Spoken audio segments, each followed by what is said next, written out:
BJP को बड़ा झटका लगने के संकेत मिले थे और दूसरे चरण में पार्टी के बच्चे कुछ अरमान फेल होते दिखाई दे रहे हैं। आज 88 सीटों पर वोटिंग पूरी हो गई। दूसरे दौर में कई स्थानों पर टकराव की खबरें सामने आई।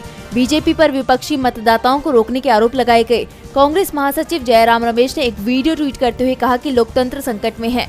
ये वीडियो बाहरी मणिपुर के उखरुल जिले का है। यहाँ मतदाताओं को कांग्रेस के बजाय केवल बीजेपी के गठबंधन सहयोगी एनपीएफ को वोट देने के लिए मजबूर किया जा रहा है। यूपी में मेरठ में बीजेपी के पक्ष में फर्जी वोटिंग कराने की शिकायतें दिन भर आती रहीं, तो बागपत पर एनडीए गठबंधन पर कई बूथों पर जबरन कब्जे की कोशिश के आरोप लगाए गए।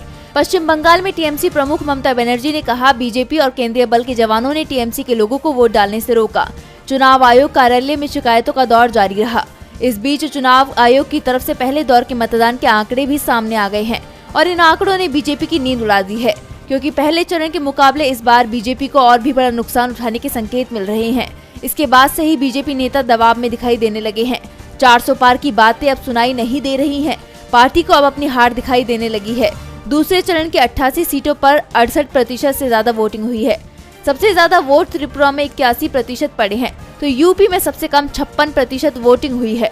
दूसरे चरण में मणिपुर में 80, पश्चिम बंगाल और छत्तीसगढ़ में 76 और असम में 75% वोटिंग हुई है।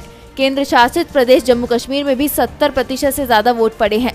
दूसरे चरण में करीब 68% मतदान हुआ है। अंतिम आंकड़े बढ़ भी सकते हैं।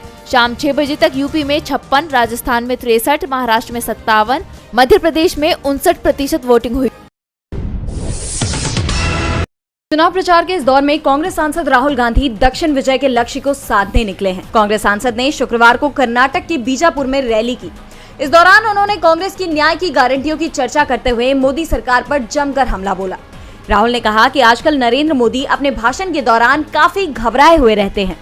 शायद कुछ दिनों में स्टेज पर उनके आंसू निकल आए। कांग्रेस का दावा है कि 2 दौर की वोटिंग के बाद अब इंडिया गठबंधन बहुत आगे निकल चुका है। इसी के चलते अब बीजेपी नेताओं के चेहरे मुरझाने लगे हैं। कर्नाटक की कांग्रेस सरकार की उपलब्धि गिनाते हुए राहुल ने कहा कि कांग्रेस ने कर्नाटक में जो गारंटियां दी थी उन्हें पूरा कर दिखाया है, जिससे यहाँ के लोगों को बहुत फायदा मिल रहा है। लेकिन नरेंद्र मोदी ने पिछले 10 साल में सिर्फ गरीबों का पैसा छीना है। नरेंद्र मोदी कुछ लोगों को अरबपति बनाते हैं, कांग्रेस सरकार करोड़ों लोगों को लखपति बनाएगी। राहुल ने बीजेपी पर आरोप लगाते हुए कहा कि उन्होंने देश के 22 लोगों को उतना धन दे दिया जितना देश के 70 करोड़ लोगों के पास है। इसलिए कांग्रेस पार्टी बेरोजगारी और महंगाई को मिटाकर आपको भागीदारी देगी। जितना पैसा नरेंद्र मोदी ने अरबपतियों को दिया है, उतना पैसा हम हिंदुस्तान के गरीबों को देंगे।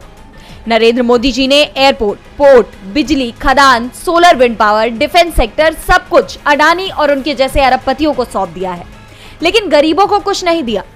उन्होंने आगे कहा कि संविधान से हिंदुस्तान के लोगों को उनका अधिकार, आवाज और आरक्षण मिला है, लेकिन देश में पहली बार एक पार्टी और एक व्यक्ति हिंदुस्तान के संविधान और लोकतंत्र को खत्म करना चाहते हैं। एक तरफ नरेंद्र मोदी संविधान को खत्म करने की कोशिश कर रहे हैं, दूसरी तरफ इंडिया गठबंधन संविधान को बचाने की कोशिश कर रहा है। राहुल कर्नाटक में थे तो पीएम मोदी पश्चिम बंगाल के मालदा में थे। यहाँ एक बार फिर उन्होंने मंगलसूत्र और विरासत टैक्स पर बयान दिया, जबकि इसके खिलाफ चुनाव आयोग में उनकी शिकायत होने पर कार्रवाई करते हुए आयोग ने पीएम से जवाब भी के बाद आखिरकार ईवीएम वीवीपैट के मुद्दे पर सुप्रीम कोर्ट का फैसला आ गया है और कोर्ट के फैसले ने सबको चौंका दिया है। कोर्ट ने ईवीएम और वीवीपैट की पर्चियों की 100% क्रॉस चेकिंग की मांग वाली सभी याचिकाएं खारिज कर दी हैं। इसके अलावा बैलेट पेपर से वोटिंग कराने के सुझाव वाली याचिका भी खारिज कर दी गई है। मामले की सुनवाई कर रहे दोनों जज जस्टिस संजीव खन्ना और जस्टिस दीपांकर दत्ता ने कहा कि सिस्टम में दखल देने से बेवजह शक पैदा होगा। हमने प्रोटोकॉल, तकनीकी पहलुओं पर विस्तार से चर्चा की है। कोर्ट ने कहा कि हमने 2 निर्देश दिए थे।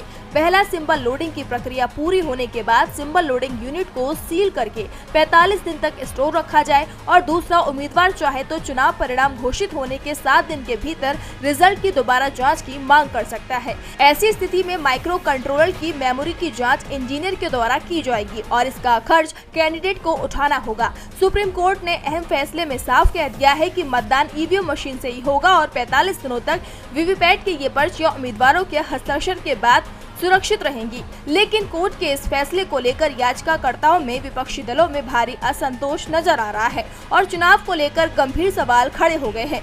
सबसे बड़ा सवाल ये उठ रहा है कि अगर उम्मीदवार की अपील पर जांच में किसी वोट में गड़बड़ी पाई गई तो क्या ये चुनाव दोबारा करवाए जाएंगे? सुप्रीम कोर्ट के फैसले ने देश के सबसे बड़े चुनाव को लेकर ही असमंजस की अब स्थिति पैदा कर दी।